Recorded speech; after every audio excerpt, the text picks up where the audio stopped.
Assalamualaikum. In this video, how to create a seamless pattern in Photoshop very easily and quickly. Let's begin. Create a new layer. Example, I added this background. Press Ctrl J for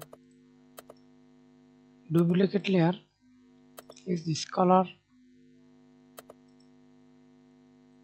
And first way, step 1. Right click, convert rasterize. Then step 1, click filter, click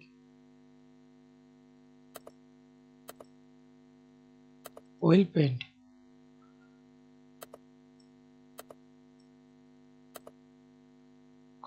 Select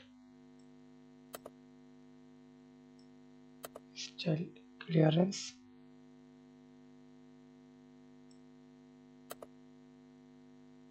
Clarity. Click OK. And another way to apply this, click effects and pattern overlay, and now see this, see this use pattern, click upon it. Now see this many patterns, increase the size. Okay, then click OK. Thanks for watching video. Please subscribe to my channel, like, comment, share.